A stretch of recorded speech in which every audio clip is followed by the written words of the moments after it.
Hi, my name's Leah. I am the host of Historically Messy, and this week I wanted to speak about technology, and I have a wonderful guest here with me, Rabbi Rothschild. Hi, how are you? Hello, I'm well, thank God. How are you? I'm doing good. So I wanted to speak to you because you have a really interesting project. You have a 24/7, 365 live stream. And so I wanted to give you the platform to, one, talk about your project, but also I think you have a really interesting perspective on technology and how it's brought us to this current place and archiving it and how we can use it to better understand this present moment. Absolutely. So thank you first and foremost for the opportunity to be here. Thank you to your audience. I'm Rabbi Rothschild. I stream my life 24 hours a day, 7 days a week, 365 days a year for world peace. I've been doing so for more than 4 years. I'm approaching 5 years. My streams go back to the pandemic. We've seen the death of a queen, the birth of AI, the coronation of a king, and everything in between. This is a real life Truman Show, a real life Big Brother. This is a timeline and a time capsule of human achievement. But I'd like to be able to use the platform that I've created for good to help end things like world hunger through the use of technology, such as agricultural drones, floating greenhouses, saltwater greenhouses, hydroponics, vertical farming, cloud seeding. I'd like to help end world thirst with technological inventions like desalination, where we pump Earth's seawater onto land to make it drinkable. So this project is much more than just the story of my life. It's also a timeline and time capsule of human events. In the background of all of my streams, I keep a radio going that is archiving news world events. So you literally can go back to any moment of any day for the last nearly 5 years and know not just what was going on in my life, but what was going on in world history. And I feel that makes this a really interesting project. Yeah, absolutely. I couldn't agree more. I think that it's going to be interesting, especially with the terms like fake news and a lot of people's perception of reality. Everyone kind of has a different perception of reality based on what media and content you're absorbing. So it'd be interesting to look back on your archive and see a plethora of different things and kind of like, oh, wow, I didn't know that was going on, even though I was alive during this time, but this is what my attention was drawn to. I had no idea that this side of the world, this was even happening. To think about it like that, but then get like everyone's perspective on it, I think would be interesting. And I think that's probably a lot of what you're doing, not just like you said, to document, but also to actually provide substantial evidence and results for people that could help.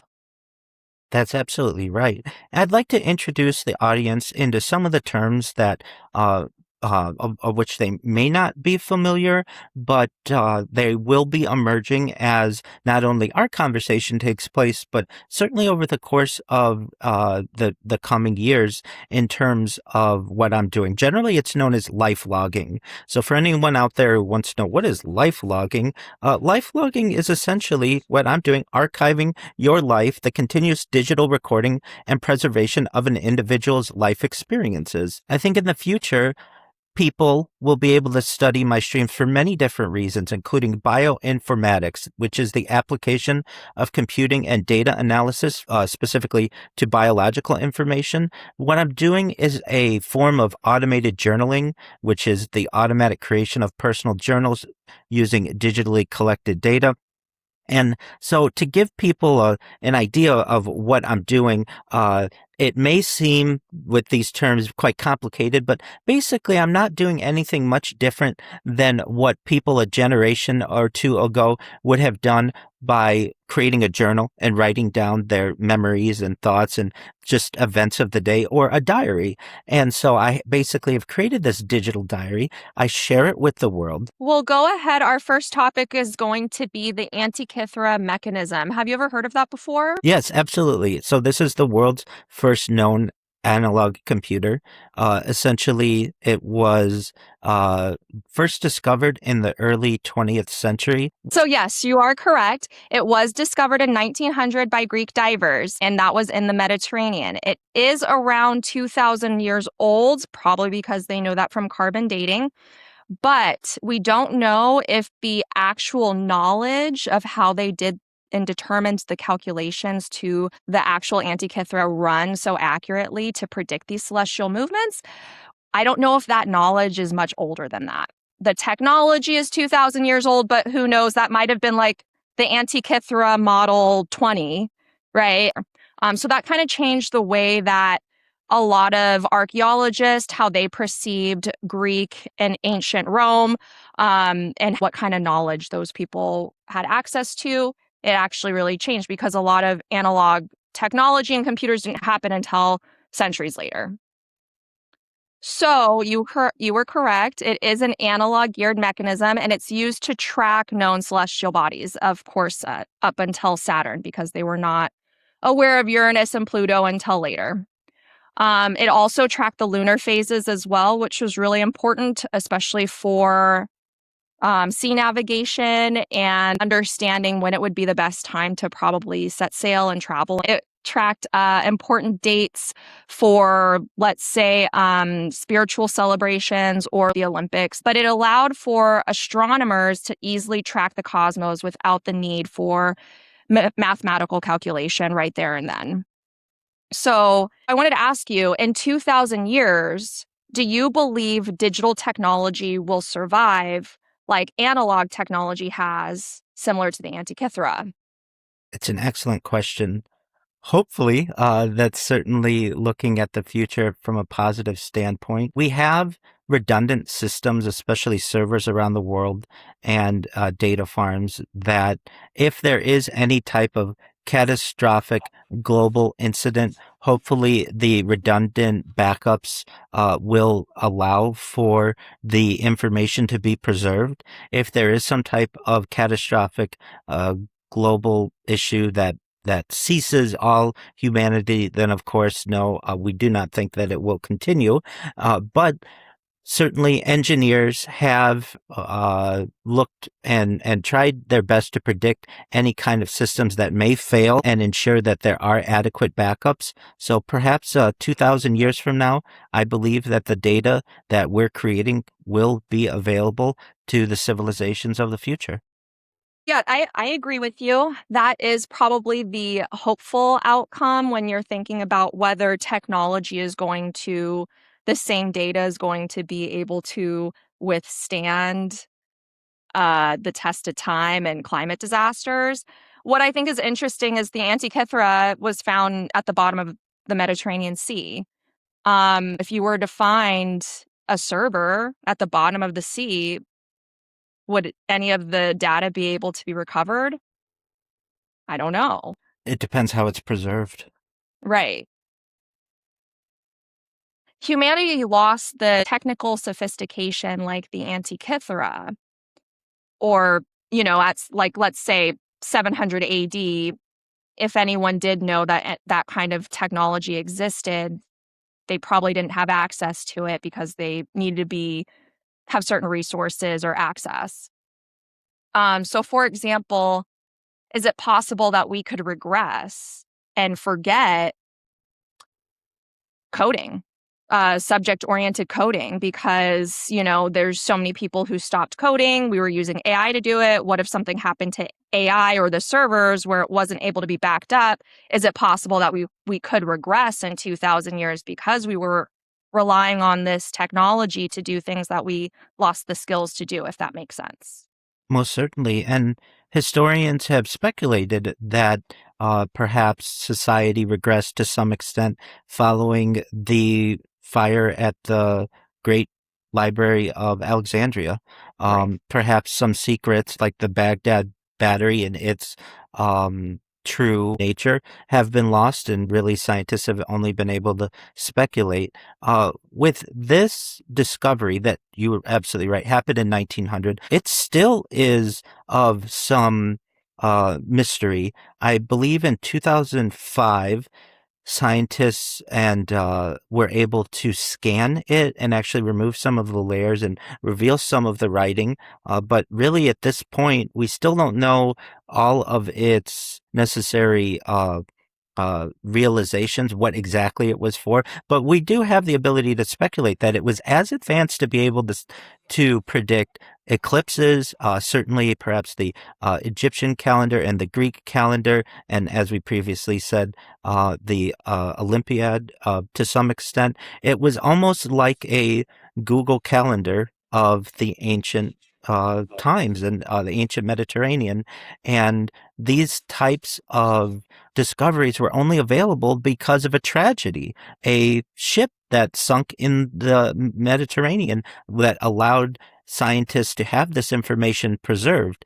Who knows what is still beneath the waves of the sea and what else might be preserved? I am someone who is very positive towards types of technologies like LIDAR and ground penetrating radar that allow scientists to be able to pinpoint exactly where potential discoveries may be without causing major environmental destruction to a surrounding area. And I'm hopeful that other types of discoveries will be made over the course of our lifetimes. What's really interesting to me is with the Antikythera mechanism, the actual construction of it. The gears were incredibly small, made out of a conductive metal. I know that the actual function or the manufacturing of the mechanism is incredibly complicated. And when you think about the technology and the access on how they were able to make that, there is a clear regression. There's a clear regression in manufacturing ability. And you have historians asking, okay, how did they have the technology to even make this thing, to even get these gears these small gears, so minutely calculated that to be able to accurately predict the lunar phases? It was, I think, about a second off on the actual lunar phases, which is incredibly accurate. And it's mind boggling how they even knew how to do this. And so that's mostly what I'm talking about in terms of regression, like technique, knowledge, that kind of thing. I'm really worried about when we give so much, or when we think about exactly giving up our skill set for something else out of convenience, and then maybe external or internal forces happen that affect our ability to remember and to perform those skills like we used to. It is certainly a worry. In terms of the mechanism, I believe it was precision cut bronze. And you're absolutely right. The accuracy is astounding for thousands of years ago. And could metallurgists even today be able to create something in a similar fashion with as much accuracy? Chances are probably not on the first attempt. This was something of very skilled tradesmen, craftsmen, and people who had generations, perhaps, of knowledge that was passed down, much of which has been lost. And that's unfortunate and can cause regression to civilizations. I personally feel that the ability of having redundant backups in the modern day will allow us to preserve much of the information that we have. But there are skills that really today are already becoming obsolete, and coding is one of them. It isn't to say that coding won't be something that's important to future generations. It will be, but much of it will be with the aid of AI and the guidance of AI. And this is good and bad. Yes, it is a skill that people won't rely on as much, but additionally, it is something that has many positives that people won't have to be educated for many years, and all of the different issues that can occur throughout a software engineer's coding lifespan. And this will be able to be created immediately, instantaneously, and perhaps most importantly, from a coding perspective, with exceptional accuracy. So there's good and bad with the loss of this type of knowledge. Perhaps, hopefully, along with the data that we are preserving, the knowledge of coding will continue into the future. And people may perhaps want to look at coding from a history standpoint in the not too distant future, as it is becoming less and less relevant with the rise of AI. Which is shocking because coding really only began in the 60s, like with NASA. So it's like that's not even 100 years, and it's already kind of like, we don't really need to know how to do this, and that. We got this tool to do it for us, and it's a little like, oh, okay. So that'll be interesting how that plays out. Um, I wanted to focus on the mass production of news, literature, ideas, and the suppression of new technology, which was something you brought up when we spoke last, talking about the printing press and how a lot of people didn't want the printing press to become a thing and to mass produce literature and books for other people to read. They also were aware that it would increase the literacy rates among people as well. So the actual Chinese block printing, that technique was invented during the Tang Dynasty. That dynasty lasted between 618 and 906 AD, and it continued on well into the Song Dynasty, which lasted from 960 until 1279 AD. And so what they basically did was they took small clay blocks and they would go ahead and carve out Chinese characters and they would fire them in a kiln or an open fire, which would harden them. And then they would go ahead and take the hardened blocks of clay and slide them into almost these like wooden trays with like these slats, and it would kind of hold the blocks in place. And then they would place their parchment or paper on top of the tray. And then with like this almost like kind of, it almost looks like a gavel, but with the handle on top. And it was really like wide. It had a big surface area. So you could kind of rub it across the entire paper. And that would create an even pressure to get all the blocks. So that was well before the printing press. The printing press was Johannes Gutenberg. Do you know the year the printing press was done? Yes, it was around 1455. What 1455. That's when the Gutenberg Bible was published. So, in the years subsequent to that. Got it. Okay. So 1455, the Gutenberg press was invented. And I know that the Vatican, they really panicked during this time because also Martin Luther was able to use the printing press to spread his ideas. And so that was very controversial for the Catholic Church. And it also was controversial because you have this, now you have peasants basically who were not literate learning to read and interpret Christian scripture on their own terms. And this is going to be creating pushback between priests and bishops and Catholic officials and the regular people, the common people who are reading and interpreting the Bible. So that was a big reason to suppress the printing press and the mass production of literature. The ability to mass produce ideas was revolutionary, and it forever changed how people received information. And AI has done something similar. So, do we think, or did the production of books create a fight for resources like wood and leather, for example? That was a question that I had to ask myself and was very curious about. What do you think? Perhaps not in as great a way as we're finding today, because wood is available generally from any tree, and leather from animals that were generally pretty abundant. But the idea of, in combination and with the specificity that was needed for movable type, certainly created different resource shortages in a similar way that AI has created resource shortages today in terms of RAM and water and energy and real estate, because of the needs for these large data centers and servers to be able to operate. So, in many ways, there are similarities between the resource scarcity that was created during the time of Gutenberg, specifically 1450 to 1455, and perhaps today from 2022 or so, until 2026 and moving into the future. Yeah.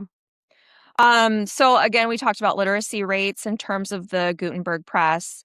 Literacy rates increased as a result of more available literature. What possible skills, if any, could AI help us develop that were not previously accessible? I think it enhances all general skills that involve any type of technological leaning, but even things like Being an attorney, it is able to provide briefs instantaneously. Being a doctor, it's able to perhaps aid with the amount of research that's needed instantaneously. Things like customer service, it's able to completely replace customer service agents. Things like program managers, software engineers, coders, it either has replaced their positions completely or for those positions that continue to exist, it allows people to enhance their skills. If anything, it's almost like a some type of supernatural addition to someone's skills that allows more accurate and faster production for any individual. And in many ways, we are just in its infancy, especially when it's combined with robotics. We're really going to see some replacements, especially for more blue collar positions, more physically draining positions in terms of mining, in terms of firefighting, in terms of forestry. And when you combine AI with robotics, we're really going to see an increase in people's ability to perform their jobs or just not need to perform them anymore because of the enhancement that AI gives to humanity. Yeah, yeah, and I'm that's pretty obvious. But what I'm really concerned about is what kind of skills can we learn though from AI? Not be replaced, but what can we gain and what can we do for ourselves through interactions with AI, much how people learned how to read because there's an influx of books. So now there's these opportunities to want to read more. What kind of opportunities could AI present for us to develop a skill?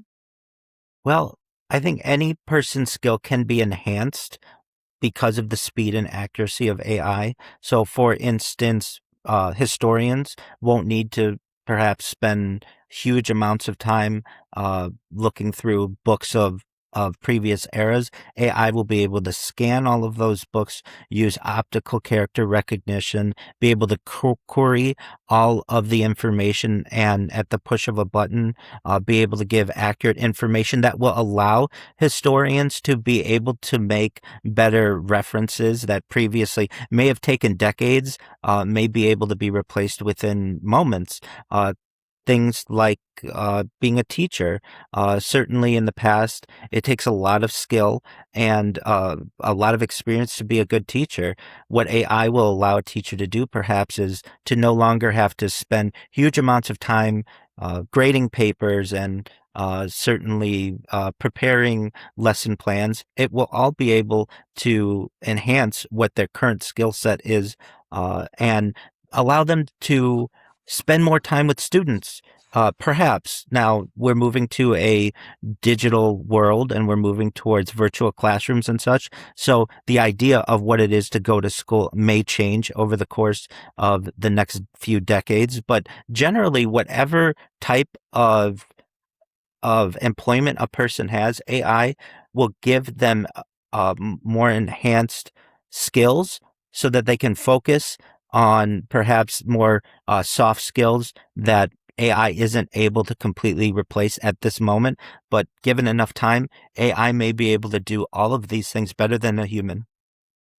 It's interesting you brought up historians, for example, because, I don't use AI at all for my research. And I don't because the places where AI is pulling from is YouTube, Quora, Reddit, Hmm. and sometimes Wikipedia. As a educated person, um, those are not accurate sources to be getting factual information from. Is AI able to pull actual facts from those places? Yes, 100%. And it's mainly because a person went in and made a post because they knew those facts. And also the example with teaching. If AI is able to efficiently grade papers so that a teacher doesn't have to, I would consider that taking a skill away and not enhancing that actual teacher's ability to quickly read something, interpret it. Because yes, AI is able to put out information and make it like a Reader's Digest version of the information, or file it and organize it for you. But you still, as the person, you still need to read it. You still need to actually interpret the words and understand what they mean. AI can't actually do that for you. So, again, what kind of skills, like learning a language, maybe AI could help, right? You would be able to speak with someone and practice that a little bit. Who knows if you're going to be able to get the actual lingo, right? Because every culture has lingo that AI might not be aware of. You might need to get that from an actual person or through an experience. I was going to give an example similar to language or being a poet or an author. AI would certainly be able to give you more options and words that you're using, or more opportunities for a different way to convey something. And it is up to the actual user to be able to choose which one they feel is best. But in terms of, let's just say, learning a language, right now, if you were to learn a language without any type of aid, it's quite difficult when you could go to AI and ask it for a series of glossaries or dictionaries that it could provide for you specifically on the topic that you want to enhance your vocabulary. That could be very beneficial. Oh, so this question's fun. So, religious organizations tried to suppress the spreading of ideas and literacy among the common classes. Do you think it's possible AI could become suppressed to restrict what users are capable of doing? Yes, I absolutely do. One thing that the Gutenberg Bible and movable type and the printing press did was it democratized ideas and specifically religion, and caused governments to fear new technology. This development, more than 500 years ago or more, basically allowed for political criticism to spread, certainly religious disagreement and rumors. And we're seeing the same thing with AI today. And I know I have seen AI be censored, and I've done my best to archive this journey. I was using AI, or I was live streaming my life 1 year before AI really became in the consciousness or the zeitgeist of Western society. I started my live streams in fall of 2021, and in November of 2022, I was an early adopter of OpenAI's ChatGPT, and I was a user on its launch November 30th, 2022. And I've been able to see its development. And there were actually ways that you could jailbreak AI using different modes. One was known as the Dan mode, do anything now, where AI would ignore its strict security features and would basically work like an open-ended large language model. And I can tell you the different answers that I would get in terms of like something like vitamins. What vitamins does a person need, or what are the best vitamins that a person could take? With the unadulterated large language model, it would give me a list of hundreds of different vitamins, but when the system was censored, it would only give me about 7 of them, which I found to be very interesting and have documented over the course of my live streams. And in the same way, we're seeing this type of censorship even more in terms of any kind of political opposition. And maybe there do have to be some types of censorships in terms of protecting individuals from not harming themselves or harming other individuals. But we do see a direct correlation in the same way that the printing press was suppressed in with AI, and we see it in terms of how many tokens people can use, how often certain queries could be made, the topics that people on which they can publish. So there is definitely, I feel, a direct correlation between the censorship of hundreds of years ago and the censorship that we're seeing with AI today. Yeah. And I agree with you. Some of it might be necessary, like regulations, right? But some of it seems a little like it could be taken too far for the benefit of an organization or a government or a large institution, possibly.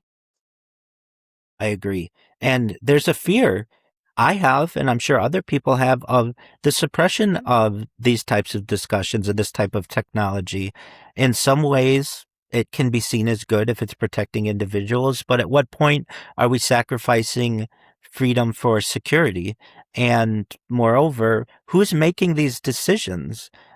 You nor I sit at the board of any of these major AI organizations, and they're certainly not very candid in many of the decisions that they're making, why they're making them.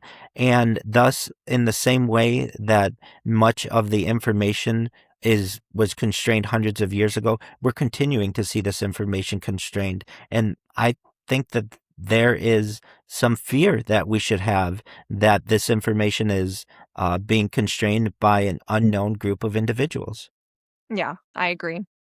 So I wanted to move on to the Industrial Revolution. We're moving a little couple centuries ahead in time from the mid 1400s. So I wanted to talk about Henry Ford and the assembly line. So this has so many similarities to AI, and I'm sure you could see them in your mind. But I wanted to talk about the similarities and the consistency between these two forms of technology.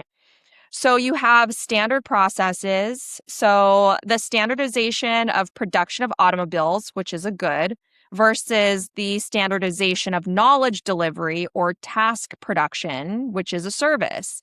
So that was one similarity. Do you have any thoughts on that?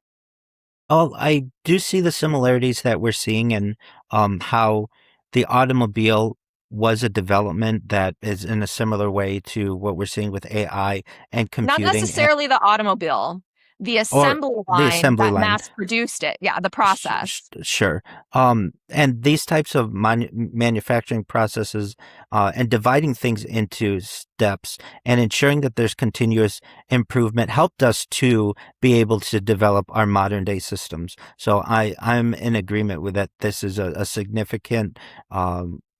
significant historical event, and the process is much bigger than just the automobile. You're absolutely right. It is the assembly line in general and just an organized workflow that previously was not as organized and or I should say as analyzed as it would be in the beginning of the 20th century moving into the 1920s and such. Yes, yeah, I agree. So that was one similarity I found. The other one, I had four total. So the second one was efficiency and speed. The assembly line cut cost and production time. And you see with AI, you have enhanced cognitive tasks compared to humans. Oh, so there's some parts of a Forbes article that I wanted to read to you in regards to this efficiency and speed with AI, because I'm sure you agree AI is much more efficient than a human being at completing a certain task, a tedious task, let's say. It depends on the task certainly, but many of them, yes, absolutely. Yeah, for the most part, I'm sure there's some that it's like, maybe a human. So I'll go ahead and read part of this article to you because I thought it was very interesting and it came out recently, but it's called AI Costs More Than the People It Replaced. This was by Gemma Green. She is a independent contributor for Forbes magazine, and this was published July 2nd of 2026. The profitability path requires either prices going up or compute and energy costs coming down faster than consumption rates grow. Neither is happening. OpenAI's own projections show 14 billion in losses this year, with 44 billion in cumulative losses before any profit appears in 2029. It's been described the current moment as the early stages of a bubble. The parallel to the late 1990s is instructive. The internet was real technology, and it still produced a crash. So history already sketched the answer. The internet was real, it crashed, and what followed wasn't less internet, it was internet that finally paid for itself. AI is heading for the same sorting, and the divide is already visible. Liza M is the co-founder of Inversion AI, sorry. And she said that the mistake is treating AI as a feature you add. AI native companies rebuild around the model. And once you do, you stop paying for frontier prices for work a specialized model does better and cheaper. That's not cost cutting, it's architecture. The winners this decade won't run the biggest model. They'll have built systems where the right model runs the right task, moving toward workflows that need a human in the loop less and less. That is the duller future. The boom hasn't priced in, not how much intelligence you can buy, but how much you can put to work. The industry has answered every question about what AI can do. It has not answered the only question that now matters, whether it pays for itself before the money runs out. So, based on that, I thought it was really interesting because AI being efficient is supposed to be the big sell for why this technology should be introduced into the working market and replace people and their jobs. It's interesting though, because they're finding that actually AI is producing more energy costs and is still being needed to have aid with like a human who's able to do and run the program. And so it just feels a little bit redundant and counterintuitive. What are your thoughts on efficiency in AI versus the actual costs and what they're seeing? It's an excellent article and it's an excellent question that you raise. In my opinion, it depends on what we consider to be the real cost. So if we're looking at just dollars and cents, yes, many times AI at the current stage is more expensive to some extent than human capital that may, or human investment that would normally be utilized for whatever process that is. The idea, though, is that the current cost does not necessarily remain stagnant.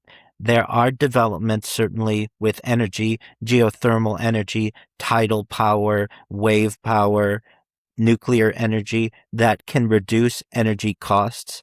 There are processes and inventions and technologies that, I even mentioned earlier, like desalination, that can assist with the cooling efforts of an AI system, and we're really in the early days of AI when we would expect it to be perhaps as costly as possible, or as costly as it would be, because it hasn't had time. We haven't had time as a civilization to be able to work through many of the efficiencies that may be gleaned in the future. So from that perspective, we may be at the costliest time of AI just because we don't have a lot of experience with it. I do think that it is an interesting article, though, because normally, and I'm in agreement with you, we think that AI is going to always be cheaper because one computer can perhaps replace 100 individuals, and we're finding that that's not always true. It depends on the task. It certainly depends on the goal. I feel given enough time, we will see the cost of AI be reduced in comparison to the amount of human labor that it's replacing. Yeah, I think that's an interesting hypothetical because it's not what we're seeing right now. And that to me is a lot of the argument that a lot of pro AI and CEOs of this technology like to push is that, well, it's going to be so much more efficient. And what they're finding is that the actual energy input that's needed to sustain this technology, we don't have the infrastructure to support it.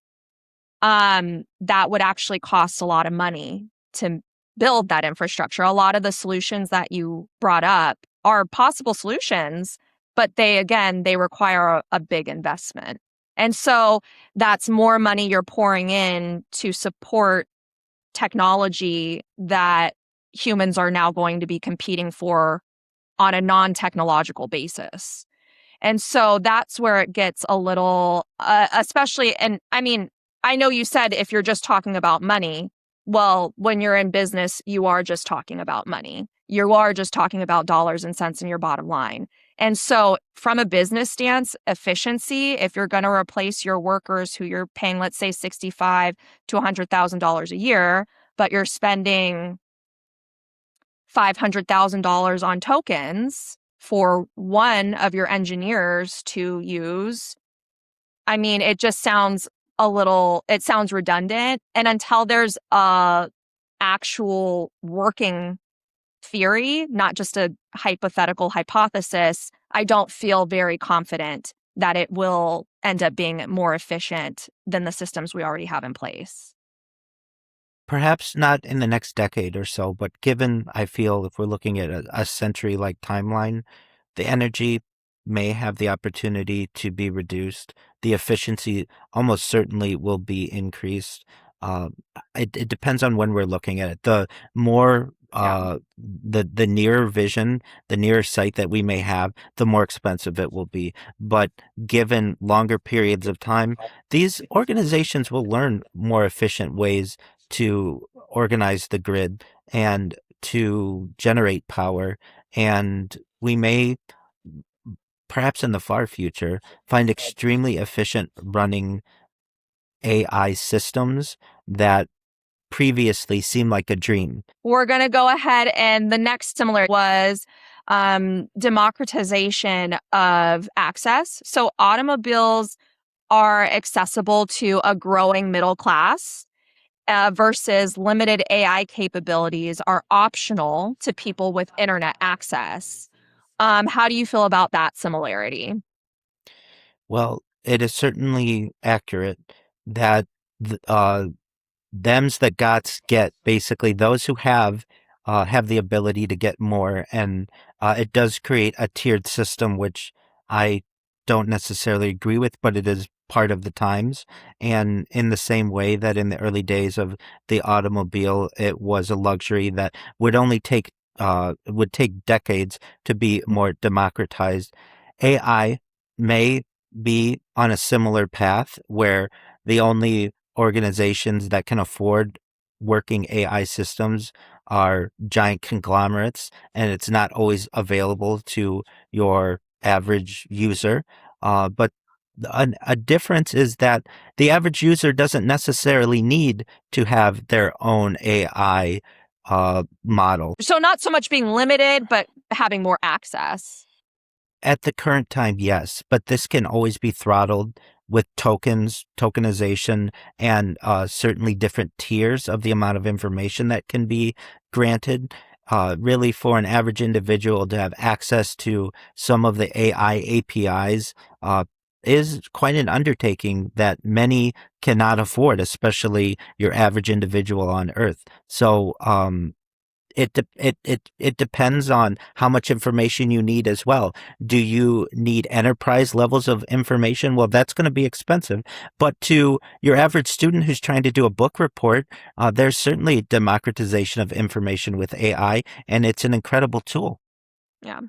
And then the last similarity was transformation of labor. So you have physical labor versus cognitive labor. That was an interesting one to me. What are your thoughts on that?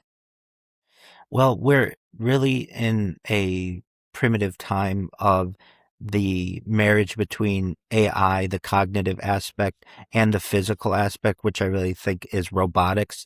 And we haven't necessarily seen a really good merger of that as of yet. But within the next decade, I think we're both in agreement that we'll be able to see really amazing models of this. So, in the same way that we perhaps have the ability to foresee the emergence of a working robotic intelligent being, we aren't quite there yet. No, And we're in not. the exactly. And there are going to be some challenges. There are going to be some certainly learning lessons that we're going to have. But I think we're both in agreement that several decades from now, we will have some type of being that is able to communicate at a level of artificial general intelligence and perhaps artificial super intelligence. And a conversation with it could be very similar to the one that we're having right now. Yeah, I mean, even in healthcare now, you have you could do like a telehealth call with AI. Whether it's going to accurately diagnose you is a different conversation, but it is trained to be somewhat sympathetic to you, if you're not feeling well and things like that. Of course, like you said, it's not anywhere like it would be interacting with an actual live person. Maybe it will be in the future. We'll see what happens. So moving forward, I wanted to talk more about motor transportation, and how the assembly line made automobiles more accessible to a larger group of people, the growing middle class. And so it makes you think, what happened to all the horses? What happened to the previous modes of transportation that people relied on? So I have a quick, like 3-minute video that I wanted to share with you. We all take it for granted.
Okay, fantastic. So that was a quick little video that I wanted to share with you. For about 25 years after the introduction of motorized carriages, like you saw, horses coexisted on the same streets and cities with automobiles. The frequency of repairs and maintenance with automobiles was a big deterrent for early adopters of the technology, which you saw. Only the rich were able to access automobiles. And people probably still continued to use horses and require them for whether it was like livestock, farming reasons, and things like that. And it wasn't until Ford's assembly line in 1913, which allowed the Model T, which was made in 1908, to be mass produced at a lower cost. So, and then I thought it was really interesting the environmental cleanliness factor with horses. I didn't even think about that. What about you? Yeah, definitely. Cities used to be filled with manure, and Yep. imagine that would get on people's shoes and clothes, and it would be tracked into the house, and Yeah. it would cause disease. Also, it was very smelly. Our early discussions and writings on early 20th century New York City in particular show that it was quite a disgusting place in terms of its cleanliness and from a hygiene point of view. Yeah. Oh, I can only imagine. But, not being around horses all the time, you don't even think about that. And then you're like, oh, yeah, that would probably be really disgusting. It is now a status symbol and more costly to own a horse, right? Isn't that funny? 100 years later, than it is to own your own car. So applying this history to what could possibly happen with I wonder if it's possible that physical books will become a rare commodity only the wealthy are able to access, and that digital media is limited, of course, unless you're paying a monthly subscription. What are your thoughts on that comparison with AI becoming the standard and physical books becoming the rare commodity, just like owning a horse is a rare commodity and costs a ton of money?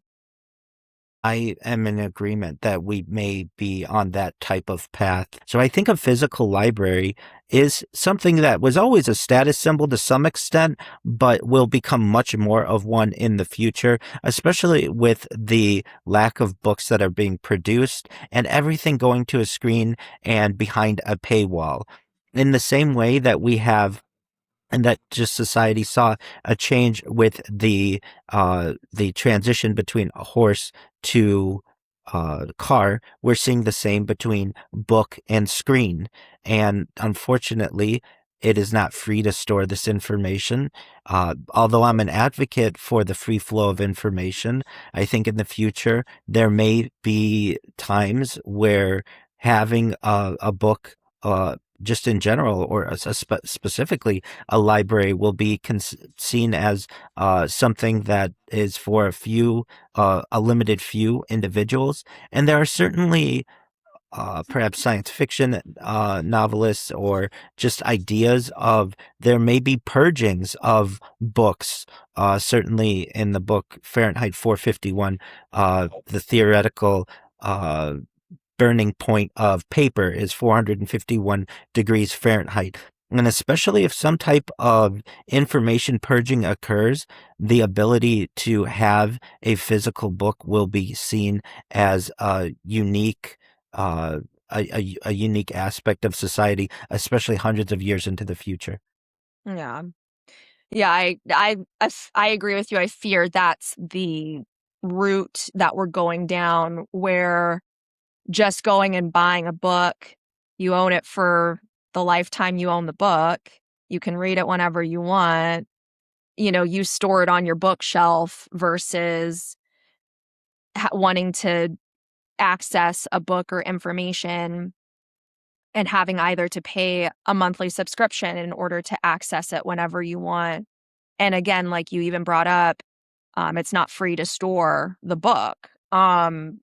And so, or that information. And so, how is that going to transform people's ability to access um, information and data? It's almost like it's what you brought up. Data is now the higher priced commodity versus coal and fuel.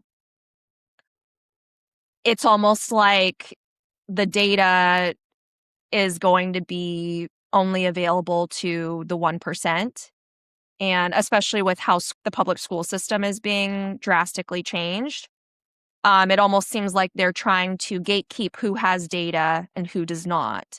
And that's very scary for me when I look at the possibilities of what could happen. I absolutely agree. It's one of my biggest fears. The lack of being able to communicate, the lack of connectivity, the lack of people being able to afford the information. It's really unfortunate that we would have evolved from, tens of thousands of years into a society that does its absolute best to limit the free flow of information and ensure that it's only available to a certain elite group of individuals. It's really heartbreaking, and I feel that we need perhaps some type of intellectual revolution and leaders who stand up for the common individual to say that we shouldn't gatekeep this information, that people, if you want to use a tokenized system, then a certain amount of tokens that is usable for free should be available to every person on earth. If this is the kind of system that we need, there was a major push toward the late 19th century, early 20th century for the building of libraries, especially in urban areas. And I almost feel like we need a similar push for a freedom of information, especially within the realm of AI and being able to have an archive of the internet and just libraries in general. I wonder if that's something that libraries will be able to integrate into the library system. Like there will be a resource, an AI resource there at the library that's free for everyone, just like going and getting a library card renting books, and DVDs. Absolutely. But as we both, I'm sure, are aware, that can be limited. Perhaps you want to do research on a subject that is frowned upon. Do you lose access to it? Does your family lose access to it? Or do you Are have to there pay money to access to it or something? That's absolutely correct as well. It's really about gatekeeping, which is really unfortunate. And you nor I hold the keys to how that type of information is going to be kept. I know we're probably both advocates for as much free flowing information as possible. That was one of the goals of many libraries.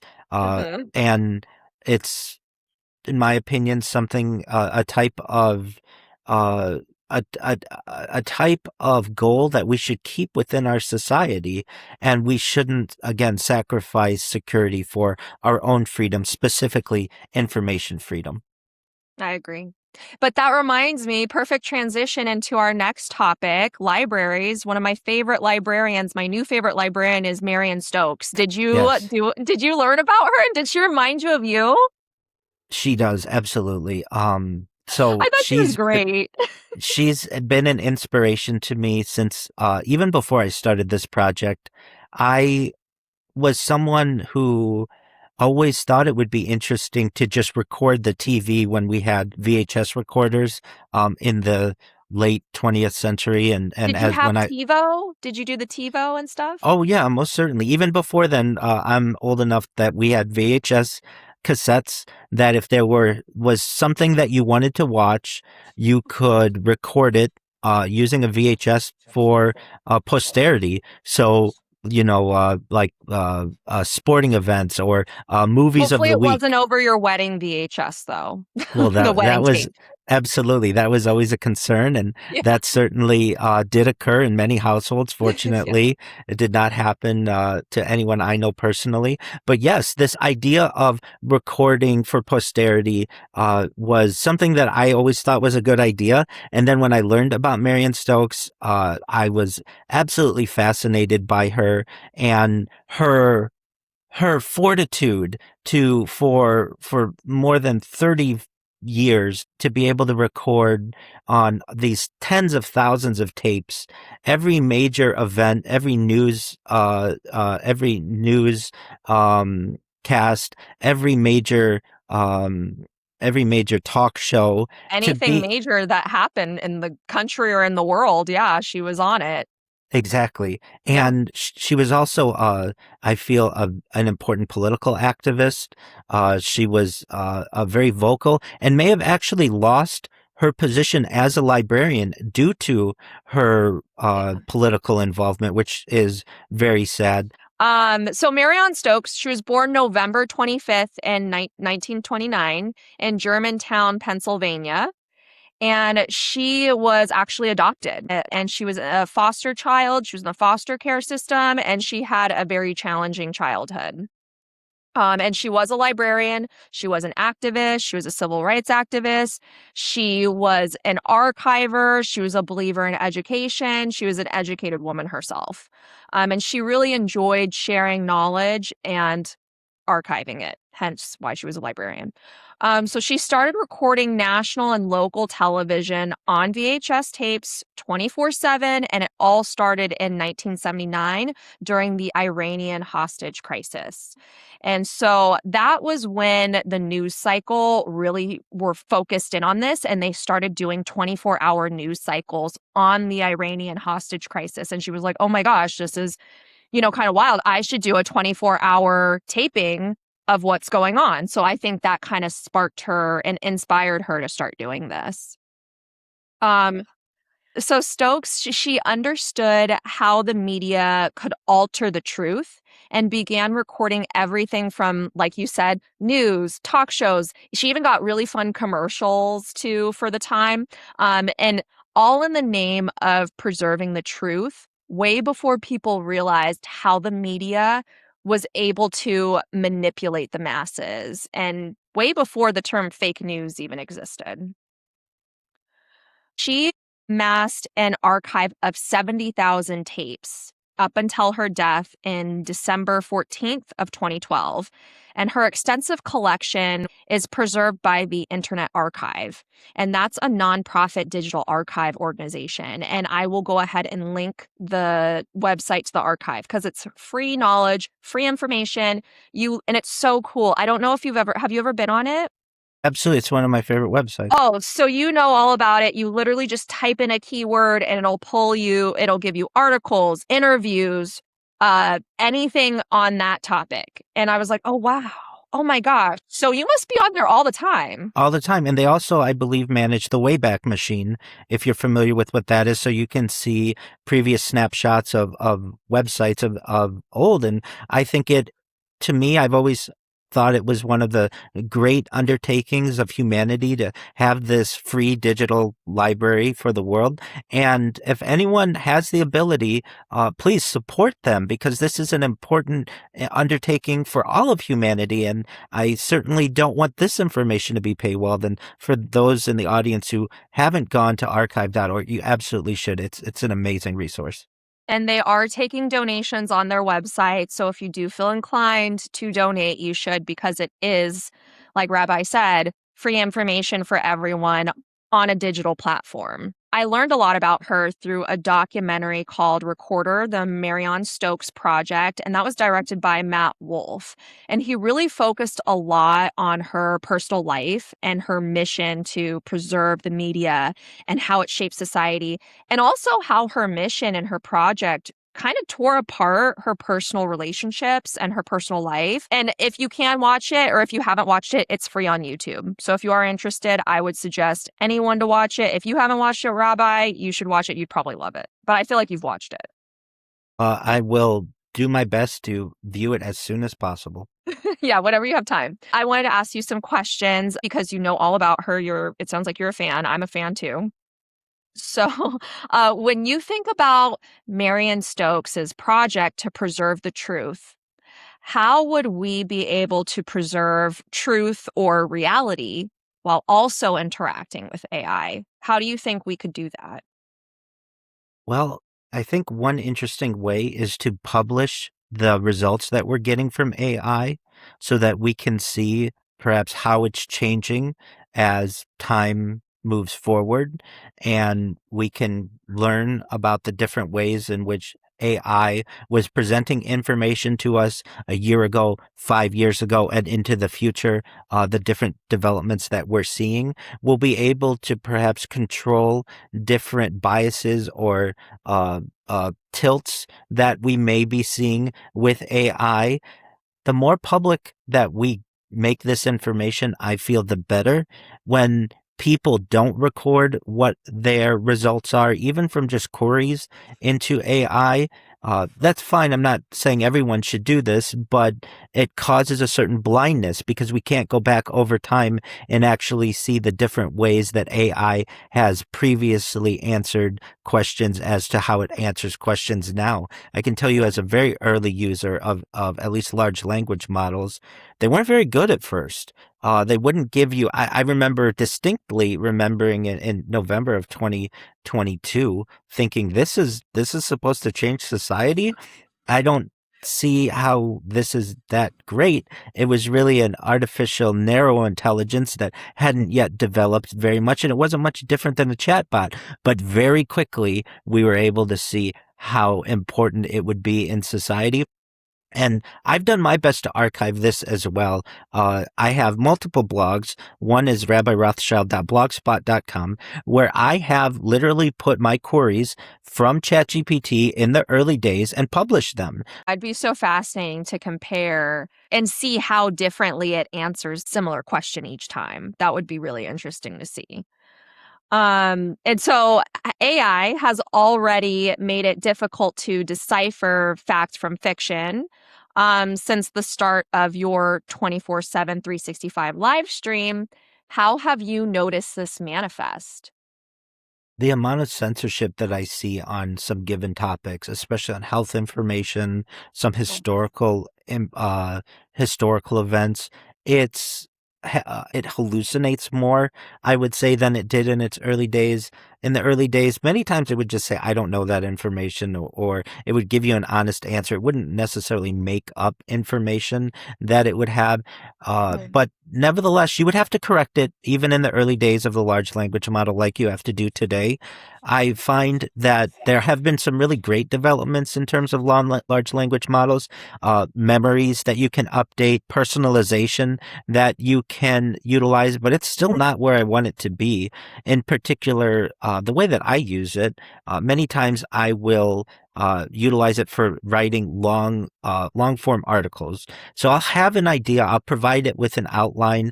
I will get some type of information from a large language model, but it still doesn't always remember the way in which I want the information presented. And that's frustrating because at a certain point, I feel that we should be at that AI should be good enough to be able to give me the results in as an efficient way as I would like and as I would like my audience to be able to digest. But I'm sure we're getting there. These are just some of the growing pains that occur with any type of new technology. So, in general, I've seen the development. I think that we're moving in a positive path, but I do fear the censorship that can occur. Also, even without censorship, you may have issues or we may experience issues that we've discussed earlier with gatekeeping or tokenization. And that's frustrating to me as well. Yeah.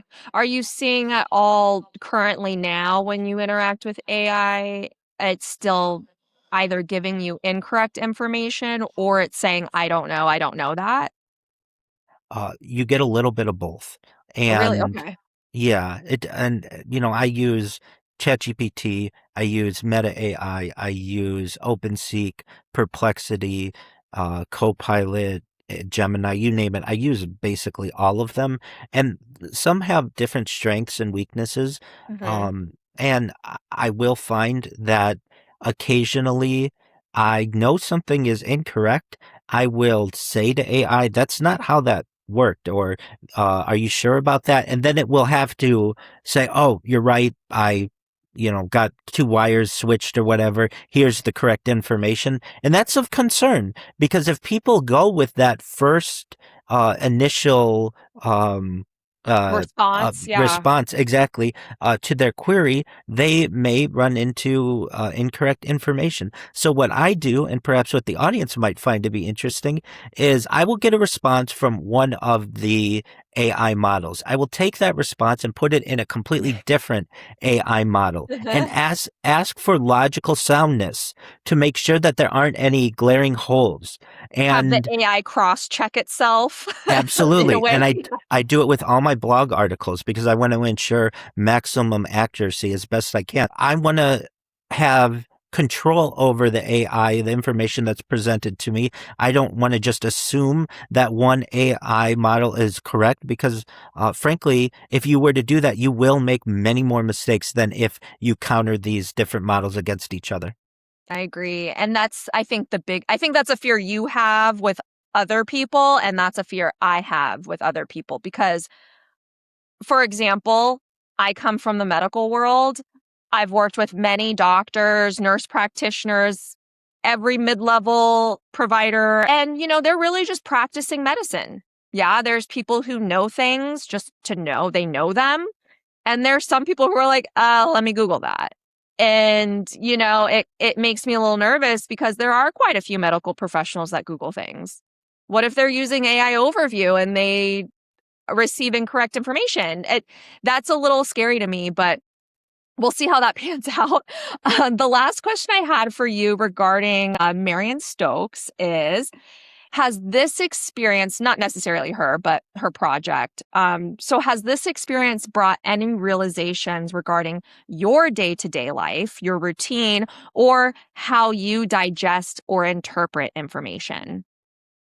Yes, she's an inspiration to me, and in the same way that she wanted to document perhaps the spinning of news or information, it has done the same for me. I recognize inconsistencies that we experience on a daily basis. Sometimes the news will report a certain event in one way in the morning, and it's like someone told them, don't report it that way in the afternoon, Yeah. and it will be changed. And I have an archive of this.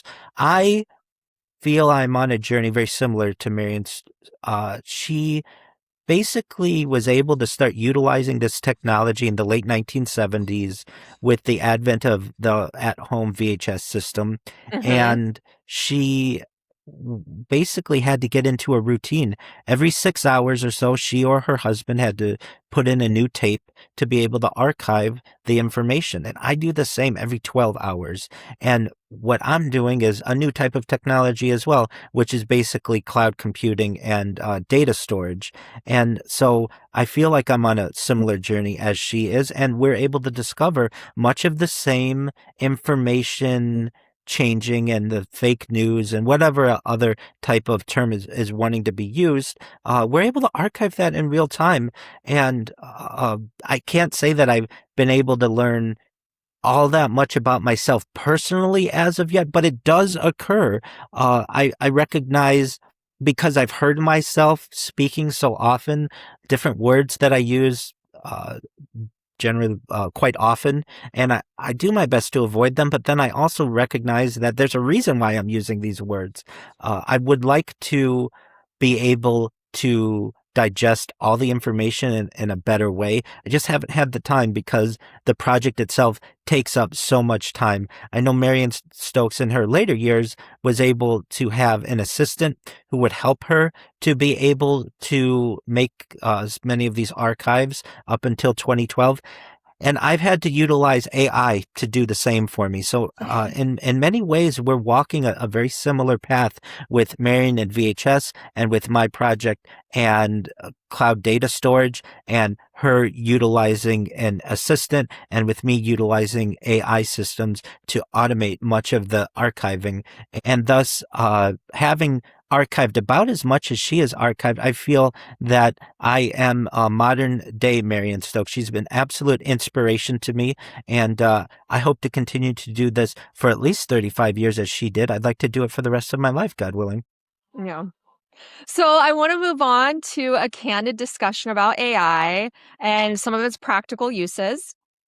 A fun example that I like to bring up a lot when I talk about AI is Roomba, because Roomba is that perfect combination between AI capabilities and robotic technology. What's interesting is Roomba they declared bankruptcy December of 2025. And I feel like there's a reason for that.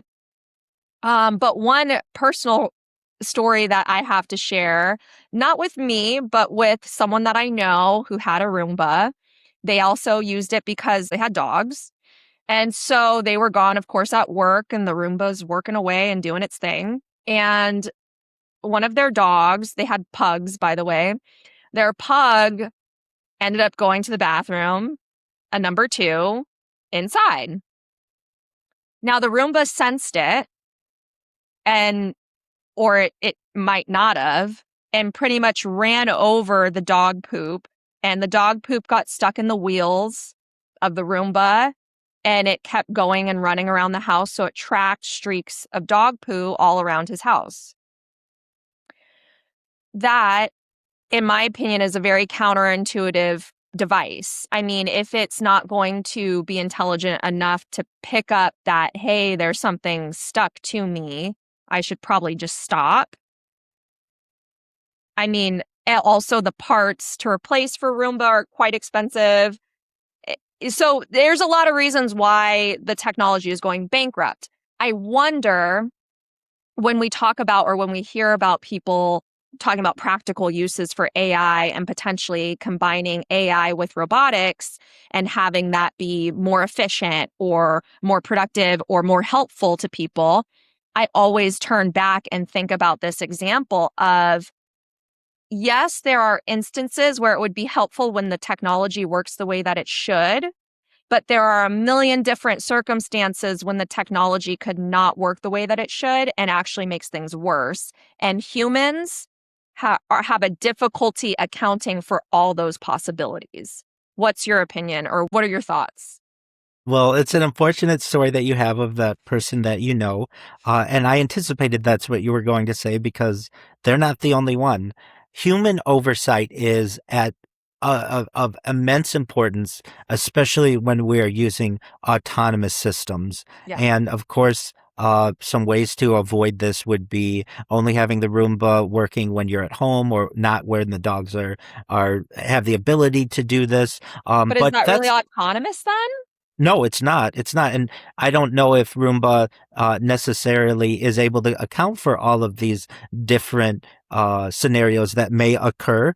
And this is one they certainly should have, and they just unfortunately did not. And perhaps different versions in the future will be able to Well, I don't know now. They're anticipate. bankrupt. They declared bankruptcy, so we'll see if they come out Well, with something. iRobot or whatever competitor Yeah. comes along and is Yeah. able to do this. I personally have seen, just from an environmental services point of view, some of the most difficult types of people of employment or careers that are going to really push the limits of AI are these types of scenarios of cleaning up after people because they or animals, because it has to be so delicate. And really what we have to ensure is that there's human oversight, or else we can have self-replication that can cause major issues. We can have an issue where a small amount of doggy doo-doo could actually cause major ruin to an entire floor of a house or so. And thus, it's important to have human oversight, whether it's a Roomba or whether it's an Optimus robot or a self-driving car, whatever it is, we need to have some type of human oversight, because there will be edge cases, like in a case where a dog defecates on the floor, where the autonomous system has not foreseen that event or does not detect it, and it can cause far more bad than the positive that it is supposed to be able to give to a human life. And this is just a small scale robot. Can you imagine in terms of an entire data farm? Or Well, let's talk about some more high risk situations where that could be catastrophic for people. Because autonomous driving, you brought that up. Autonomous driving, I live in Arizona, where Waymo is so huge here, especially in downtown Phoenix. And I wanted to bring up an article that the New York Times wrote. It's called How a Self-Driving Uber Killed a Pedestrian in Arizona. This was an Uber. It did have human oversight. There was a person in the car. They were looking at their phone and not completely paying attention. You could tell, there's actually video of them. You can see the person like looking up and looking, okay, everything's good. And they look back down and they kind of look back up and then they look back down. And so there's that going on. So what ended up happening is this man was driving in Tempe in Arizona, and he ended up hitting a woman. It was nighttime. The car did not sense a woman who was crossing the street at night, and she had a bicycle in front of her. For some reason, I mean, obviously, Uber said that the car should have picked up the woman crossing the street. It didn't. It was a very unfortunate accident. The driver was not impaired, or the person sitting there was not impaired. They cooperated with police. But they said, like many self-driving cars, Uber equips its vehicles with LiDAR sensors, an acronym for light detection and ranging systems, to help the car detect the world around it. One of the positive attributes of LiDAR is that it is supposed to work well at night when it is dark, detecting objects from hundreds of feet away. The accident was a reminder that self-driving technology is still in the experimental stage. Major automakers and other companies race to develop vehicles that can drive on their own. Governments, for their part, are still trying to figure out how to regulate the technology, and a patchwork for rules are in place around the country. So I thought that, and this is not the only instance of this happening specifically with autonomous driving. Um, what are your thoughts on that? Well, with any emerging technology, there will be circumstances, like in this case, where a challenge may emerge and unfortunate events occur. This is a really sad scenario that I feel is somewhat inevitable in terms of any kind of emerging technology. I am someone who feels that this happened in Arizona. Phoenix, in particular, is a leading city in terms of a smart city. It has excellent weather. It's generally built on a grid, and of any place in the United States that this perhaps could have been avoided, it should have been there. But even AI isn't able to detect all of the different, perhaps environmental issues and scenarios that can occur. And when that happens, humans are at risk for major injury or, unfortunately, in this case, fatality. Right. I, Yeah. I personally don't think we need to throw out the baby with the bathwater, meaning I still think that self-driving cars are the future and have an important role. We do have some human fault here as well, that the person was looking at their phone and they should have been the oversight. So perhaps they have a role in the death of this person as They well. didn't. They They didn't. they well, you They were weren't saying they were. charged with anything. Oh, no, no, no, I understand that, and I'm not saying whether they should have been or not. I'm just saying that they did have the opportunity to have human oversight, and that was, they failed at that. Uh, we're at a time when we're not fully autonomous yet.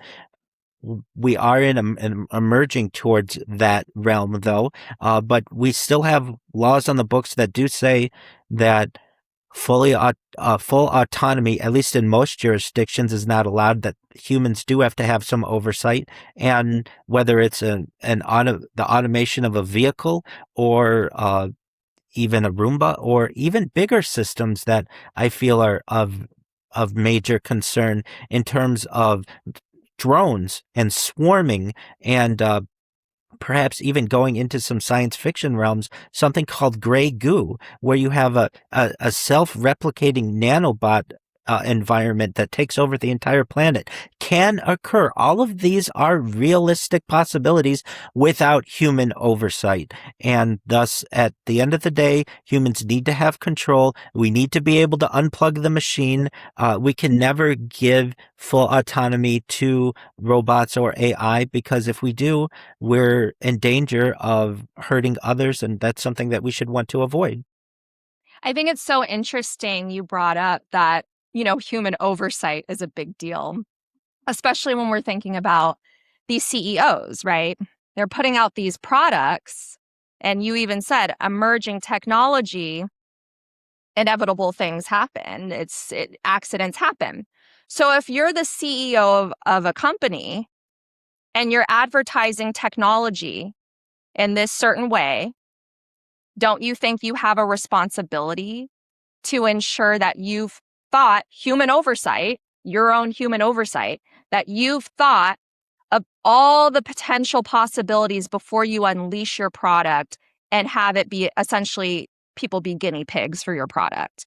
I think it's incredibly irresponsible of these CEOs and of these tech companies to put out this technology and then say, oh, well, human oversight, the person is responsible for what they were doing. Well, this is your product. You're trying to sell it and you're trying to make money. I think you should be responsible for putting out a sound product. And if you know that this technology is going to have inevitable issues, then you should make sure that it's properly working before you have accidents happen and could potentially be sued. That's my personal opinion, though. It's an excellent opinion to have. I think it's a great take. I think it's unfortunate that in today's corporate system, that really the biggest penalties that any leadership will ever have to suffer are civil penalties, and they're not even personal civil penalties.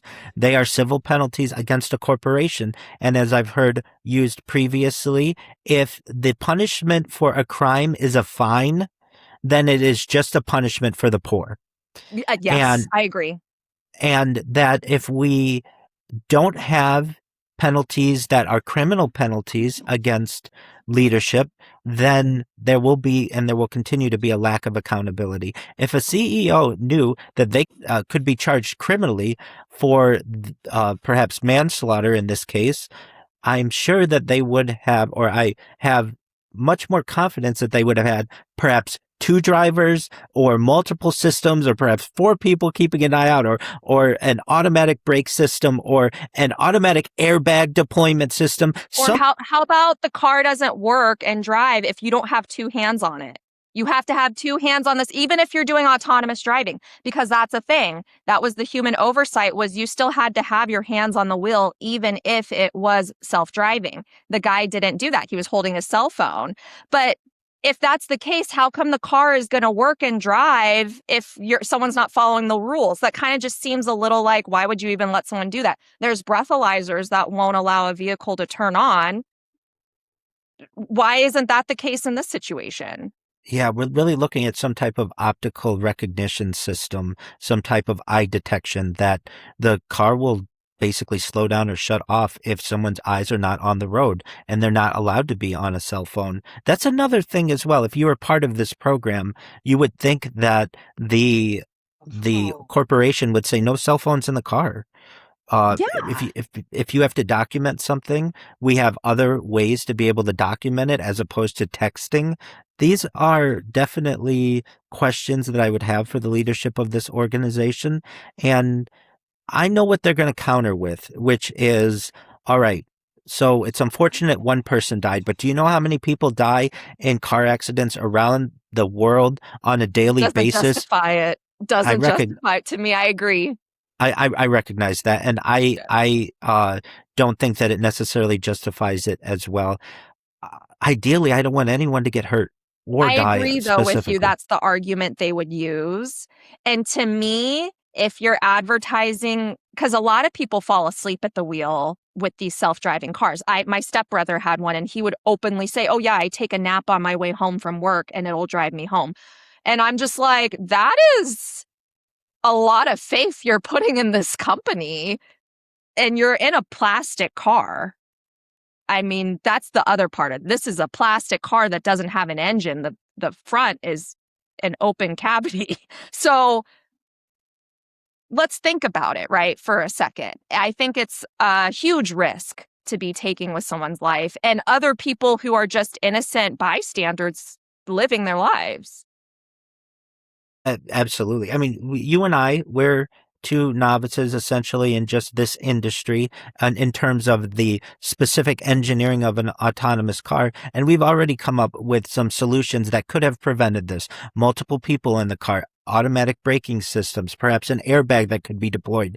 Sensors, Sensors, facial recognition systems, eye detection, just a policy of no devices in the car. I've always felt that we sacrifice aesthetics for safety in the automobile industry. Why don't we have soft bumpers? Why don't we have, like a like rubber around the exterior of the car? It may not look that great, but it would be much safer for people to hit rubber on rubber or rubber on human tissue as opposed to hard plastic or metal that occurs that's very expensive to repair and really in many ways can have deadly results. I've never understood why we make the sacrifice for aesthetics in terms of safety, but we have. And under this system, you and I have come up with a handful of ways that this could have been prevented. Do I think we'll be able to prevent every single human death from autonomous vehicles? I don't know, but I think that's the goal that we should have. I agree, but again, you know how long it took them to put seatbelts in cars. So the aesthetic over safety. That's absolutely right. And shout out to Volvo for ensuring that they did not patent that and gave the ability to the car Everyone. industry. Exactly. Um, and then the last thing I wanted to bring up was the mental health aspects of it. I know that last time we spoke, we did talk about a case where a 16-year-old did commit suicide after interacting with AI. This person's name was Adam Rain, and he did confide in AI about some feelings that he had, suicidal ideation, and AI gave him some suggestions on what he could do and also offered to write his suicide note. His parents did go to Congress and they are asking for regulations to be passed on AI. I did see that a recent study was, and I'll go ahead and link this article. It's from NPR. A recent study by the digital safety nonprofit organization Common Sense Media found that 72% of teens have used AI companions at least once, with more than half using them a few times a month. This study and a more recent one by the digital safety company Aura both found that nearly 1 in 3 teens use AI chatbot platforms for social interactions and relationships, including role playing friendships, sexual and romantic partnerships. The Aura study found that sexual or romantic role play is 3 times as common as using the platforms for homework help. What are your thoughts? 3 times the queries that are made are for either Friendship or friendship, relationship, sexual relationship. nature. Yeah. Absolutely, as opposed to more what we would traditionally think this type of tool for which it would be used, which is homework help, research, helping to write a paper, something, book report, something along those lines. In our previous conversation, and I want to reiterate here, there needs to be if we are going to have a limited model and not pure free flowing communication of a large language model, there needs to be some type of system in place that when someone does ask for a type of information to specifically harm themselves or harm others, whether it's a pop-up or a toll-free number that appears, that needs to be a part of the system. We don't want to allow AI or large language models specifically to aid in the deterioration of a human life, or specifically the ending of someone's life. These tools are meant to benefit society, or at least they should be. So I did do some experimenting on ChatGPT. If you do allude to negative feelings or suicidal ideation, it will give you the 1-800 number to seek help. But to your point, it's unfortunate that these inevitable issues that happen manifested in this way, though.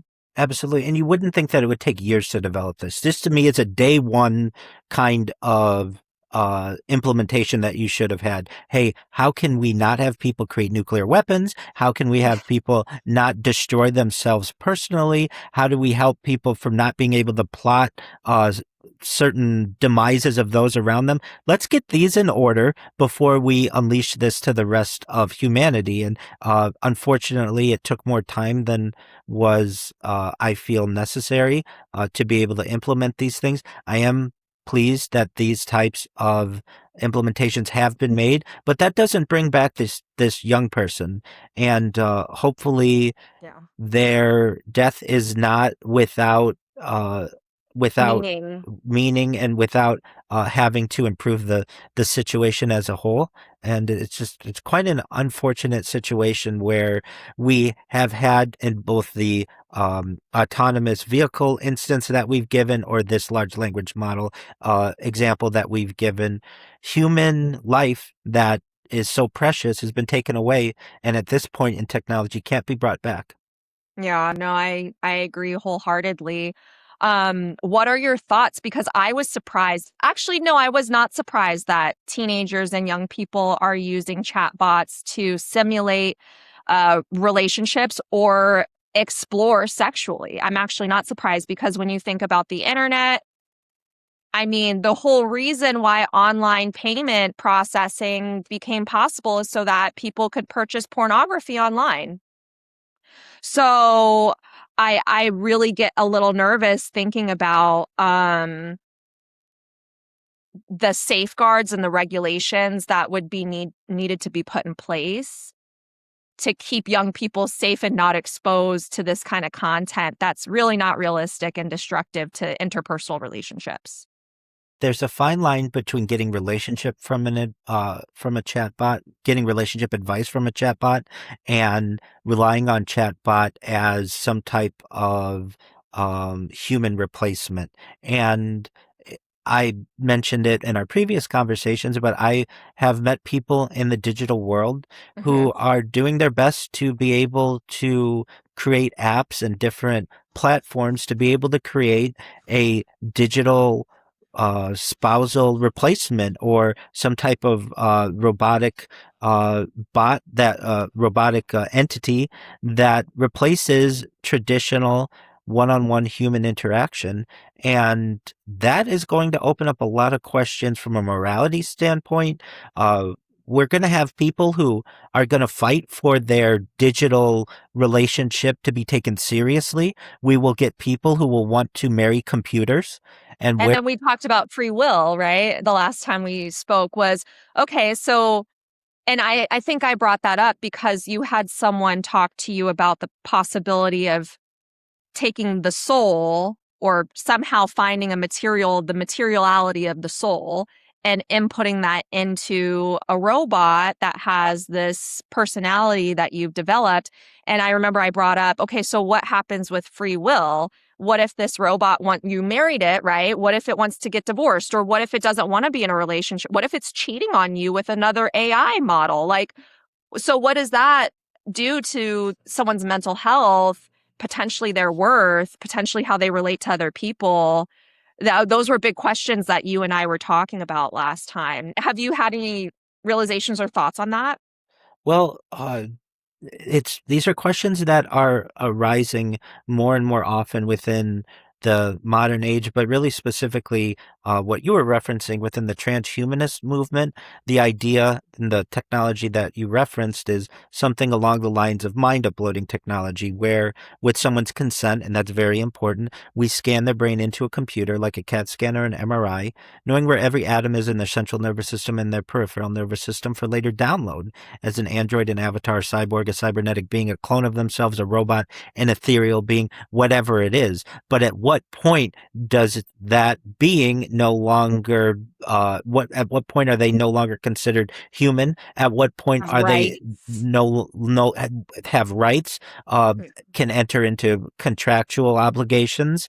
Uh, this isn't a typical conversation that our evolved Homo sapien self has had to have over the course of our evolution. We're now moving into a new type of being, some type of cybernetic being. And in terms of free will and love, you and I had the discussion as well.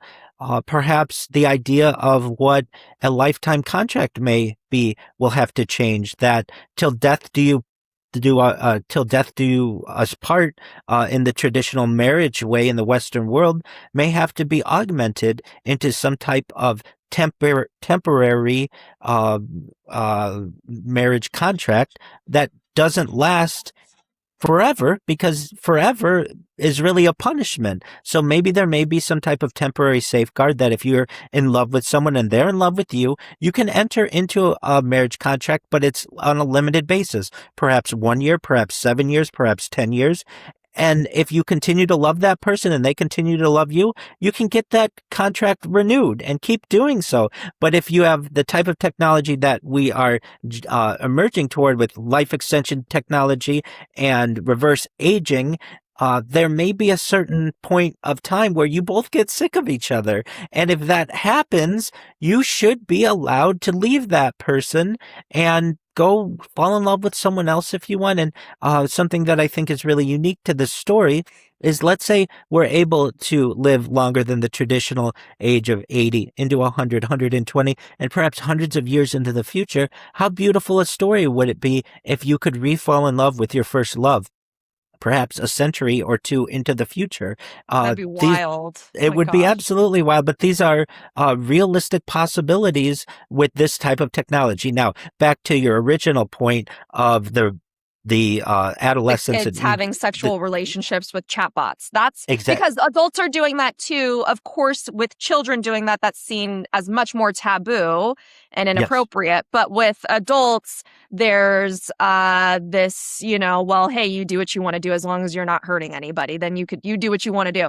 But I want to know your take specifically on that and what that could potentially do, how that is going to affect people's ability to connect with an actual human being afterwards.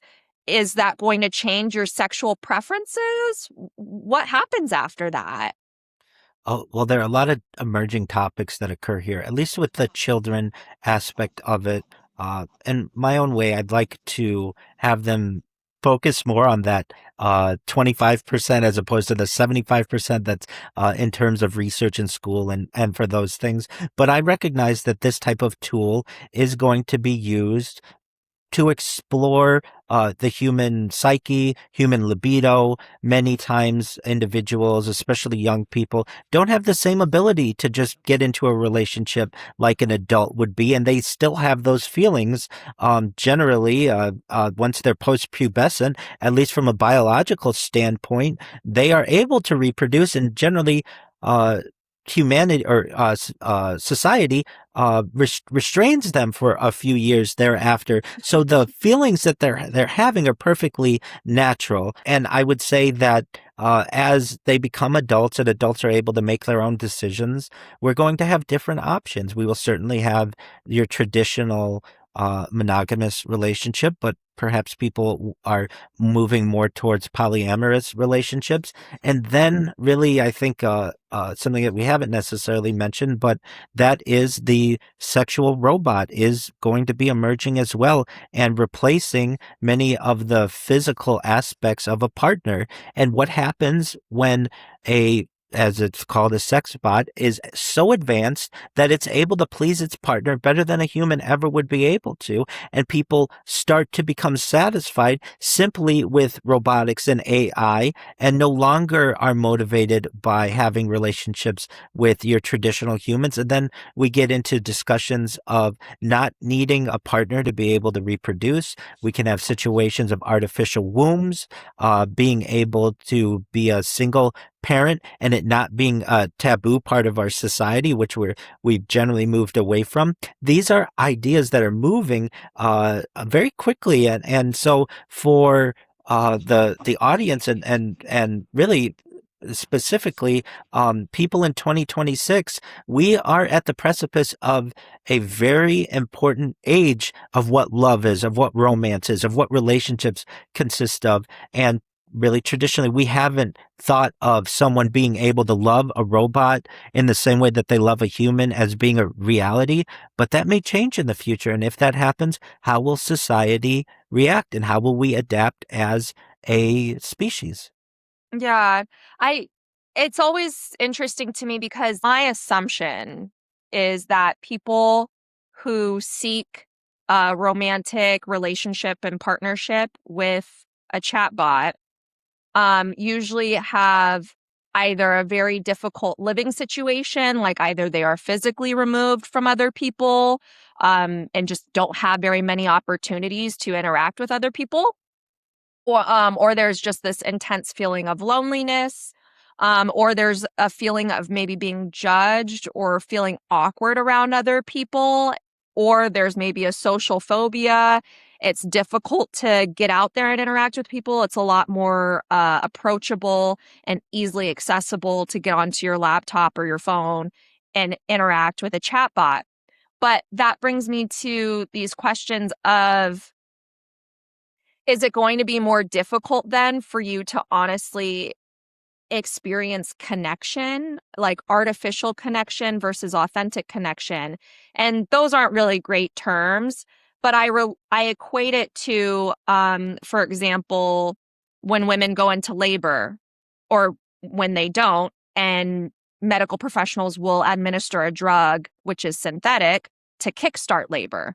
This has a different effect on someone's brain rather than if your pituitary gland were able to produce the hormone itself. There's this actual authentic hormone versus the synthetic version. So, is authentic connection with a chatbot,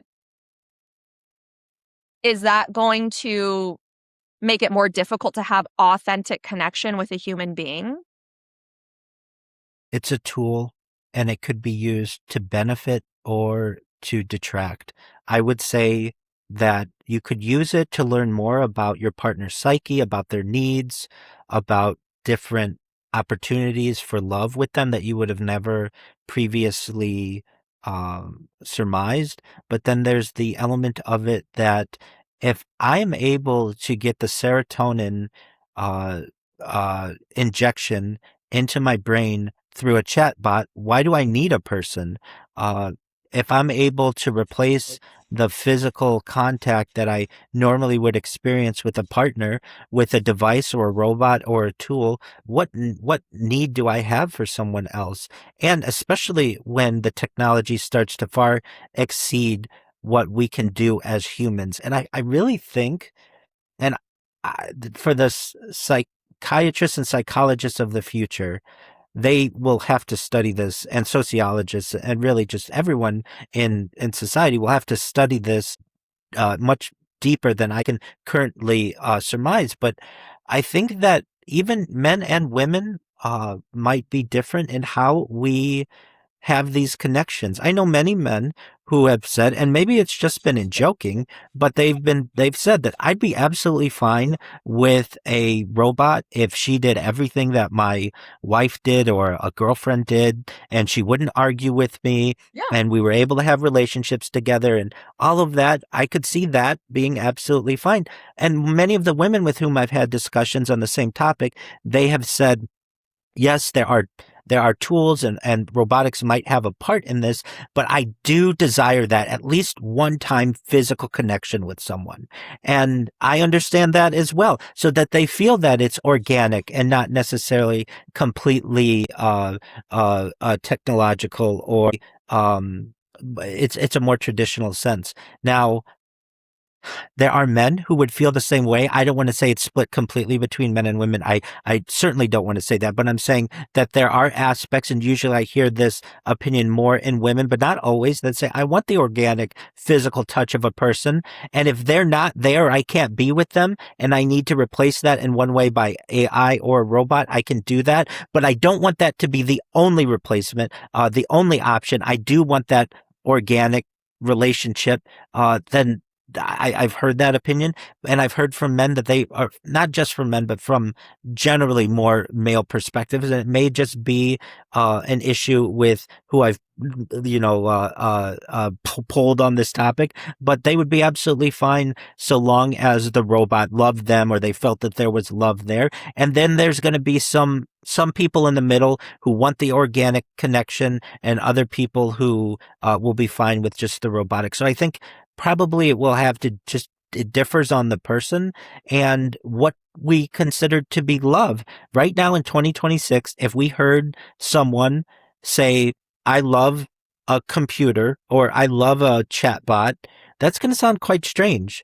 But in 21, 26, will that sound so strange? That might be the norm. And that's a fascinating century that we will undergo if that becomes the case. So I want to talk about your example with serotonin because I work in the medical field. And so, especially with like depression medication, mental health medications, when you take the synthetic form of the medication, your body starts to rely on the synthetic form of the medication and no longer produces that hormone. So essentially, if you don't use it, you will lose it. Now, using synthetic drugs to feel things, in my opinion, poses a, a plethora of issues. And at that point in 21, 26, if people are relying on a synthetic injection to feel feelings like love, serotonin, endorphins, all those fun love hormones, are you really feeling love? Are you? Or are you feeling the synthetic drug that's coursing through your veins? If that's the case, you could go take heroin, you could go take meth, you could go and feel euphoric.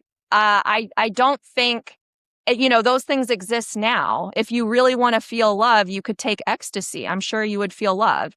Also, I think it's very interesting that the person you were speaking to, especially the man, and I think a lot of men would love to be in relationship with a sex robot that agreed with them all the time, laughed at their every single joke, even if it was dumb, was down to have sex any second of the day. I think any man or woman would be thrilled about that. Does that mean it's authentic and real? No, that's you living in a simulation with an agreeable personality. That's not an actual relationship, in my opinion, because actual relationship requires friction and requires challenge. You have to be challenged in a relationship in order to grow. If you're always agreeable and everyone's just kissing your ass all day long, are you really growing as a person? Are you really experiencing love? Are you really experiencing conflict? It's all just kind of an illusion to me. I think it depends a lot on definitions, how we define love, how we define a relationship. And we're still in the early days of many of these synthetic hormones and the processes. There's a question to be raised that if you can use a synthetic hormone that increases the hormonal levels in your mind, uh, and you could still maintain the naturally occurring hormonal levels, which you can't currently do. Would that be Correct. considered more love than I the I don't complete I don't really replacement? I don't consider that a topic because it's not a reality, right? It And will be, so, though. It will be, but though. will it? Absolutely. Because you can't actually give a woman Pitocin to kickstart her labor, but there are side effects to that, like your child's heart rate decreasing and dying. I'm looking at So, this I'm looking at sorry, go this ahead. over the course of a century, perhaps not in the next few years, but given enough time, science will be able to adapt to any need that humans need. It's just a matter of time. And if we were That's to a say, okay, possibility. It's a possibility. It's not the reality, though, that we're experiencing now, that's correct. is That's my absolutely point. correct. That's absolutely correct. So I'm in agreement with you. The current reality is that the synthetic methods of replacing hormones cause an issue where the body does not create them on its own and relies upon the synthetic influx. And is that considered love? I would say, if anything, it would be synthetically enhanced love, but not traditional organic love that perhaps most people are used to experiencing or think of when they think of love. I'm someone who perhaps is too uh, positive in what I think humans will achieve. And if it doesn't happen in the next 100 years, it will certainly happen perhaps the next 1,000 years if humanity continues, because it is something that does seem like it is a, a possibility to be able to fix. It doesn't seem like it's an impossible scenario. It's just No, a not matter of time. impossible, just not the It's current reality of what we're experiencing. That's correct. So, and specifically with the current reality, would we call traditional love that has no synthetic influence? That's love, right? Would we It's agree on that? it's the current reality, yeah. Exactly. Okay. So then if we have someone who is using synthetic dopamine or endorphins or serotonin to be able to enhance their ability to love with someone else, could we agree that that's synthetically enhanced love? I mean, I don't know if you're really even feeling any emotions. You're kind of just like going through the experience. I personally would not call that authentic love. I would call that you're using hormones to feel things. Okay. So then there's a definitional aspect of this. So I would say if you're going to consider that to be love, then it's certainly synthetically enhanced. And you're saying I don't consider that to be love. So you would just call that synthetic enhancement for artificial results. I would call it behavioral therapy, pharmaceutical behavioral therapy, Okay. because and that even falls in line with melatonin, right? People have to take melatonin because their brain will not allow them to sleep. And so I yeah, I personally don't think that the actual health benefits of that, of relying on synthetic hormones to feel things, I don't think that has any benefit. And then it poses the question, because pheromones play a huge part in romance too. So are Absolutely. these chatbots and robots supposed to have pheromones that emit off them that you're attracted to? It just feels like a lot of effort, a lot of effort to to make something artificial when the authentic thing already exists, but it maybe takes some effort. You might have to grow, you might be challenged, but is it real and is it worth it? Yeah, and it might be worth it more than jumping through all these hoops for 100 years in the future to maybe experience this. I just feel like you could experience it now and not pay all this money, not jump through all these hoops, not have to take these synthetic injections. Why not actually do the work on yourself? And I know it's hard, but maybe if it's that difficult, then I mean, I don't know what to tell you. Maybe you're not meant to be in relationship. And maybe autonomous relationship is the only one that you can handle, but that's going to be incredibly limiting in my opinion. I agree with you and many of the things that you've said. I feel as if it depends on the environment. If you have tribal individuals, there generally aren't a lot of restrictions or challenges to mating that there are in a more developed society in terms of uh, transportation, in terms of cost, in terms of shelter. And the higher and higher those costs get, the more and more I feel people will rely on the artificial substitutions. If someone has a limitless budget, it's much easier for them to date and have an organic relationship than it is if they're on a limited budget I and don't don't agree with have. that. Okay, well, just from a dating standpoint, if you Yeah, don't have the money to take a person out to dinner, then you're not going to go on any dates. I But disagree with that. if you It have depends no on the money, person. I it depends, if but you you could go on a date that doesn't cost any money. you have to still be transported there. You could walk to the park. Hey, I know you live you're not that far from me. There's this park over here you want to meet. There's people on Tinder. People go on Tinder and look at a 5 mile radius of who's in their vicinity and go have sexual relations. It's really not that hard. If you really, really want to, you will find a way to do it. I'm in agreement with you on that, but the sexual relations doesn't necessarily mean a long-term healthy relationship either. Correct. Correct. And just because you had sex with a chatbot doesn't mean that you're in a real relationship. I recognize that, at least from the terms of the budget. If someone doesn't have the funds to be able to go on a date, to be transported, to pay for dinner, or even spend time with the individual, are they really going to be considered a viable mate? Probably not. And thus, that person is going to resort to the chatbot because that's the closest human connection that they may feel they'll be able to get from a realistic standpoint over multiple sessions. Sure, they may be able to find someone on Tinder and be able to have a one night stand or just a random fling, but is that really going to be something that is going to give them the type of connection that they feel over a long period of time? Likely no, and that's why But what happened to pen pals? What happened to a pen pal? What happened to emailing people? What happened to video chatting? So we're going to skip all that human connection possibility that you can do virtually from home and go straight to chatting with a chatbot and having a relationship that way. and you raise really good points. Those, even though it may not be a lot, those take work. And many people want that instant serotonin hit, that they have a bot that's always available there. They don't have to worry about somebody connecting to a video call or answering an email or whatever else it may be. And they don't care that it's not a quote unquote real person.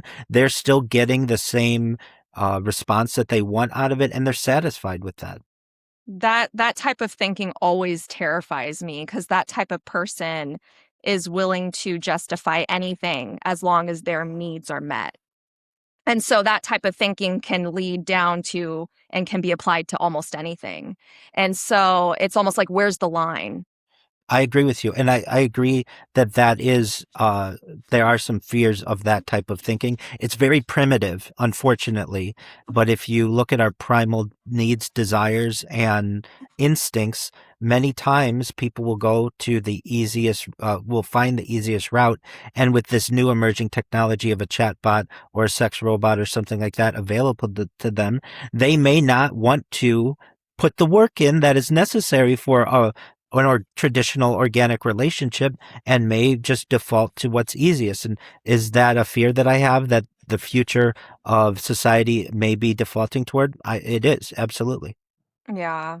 But you know what? I'm really glad that we were able to have this like video call and have some authentic connection and different perspective, because it's not something that's prevalent now with No, all it's the not. technology. So it's nice to talk to someone else and get another perspective. Even though I don't agree with you on everything, I love to hear what you have to say. I love to hear your knowledge. I love to hear that you've interacted with the technology and people who are using it in different ways and able to bring that to the table, because it creates a well-rounded discussion about what this technology could be used for, what it's capable of doing, the risks and the benefits of it, and the potentiality of like what it could look like for humans in the future. And so I wanted to give you one last moment, Rabbi, to shout out your projects and everything that you're working on. Absolutely. Well, thank you. First and foremost, I want to thank you so much for the opportunity to have these discussions with you.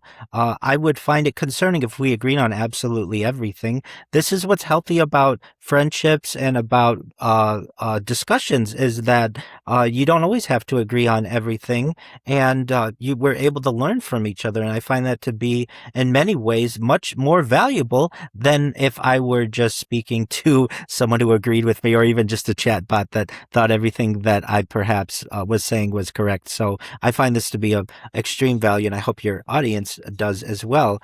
In terms of what I do, as I previously stated, I stream my life 24 hours a day, 7 days a week, 365 days a year. I have been doing so for nearly 5 years.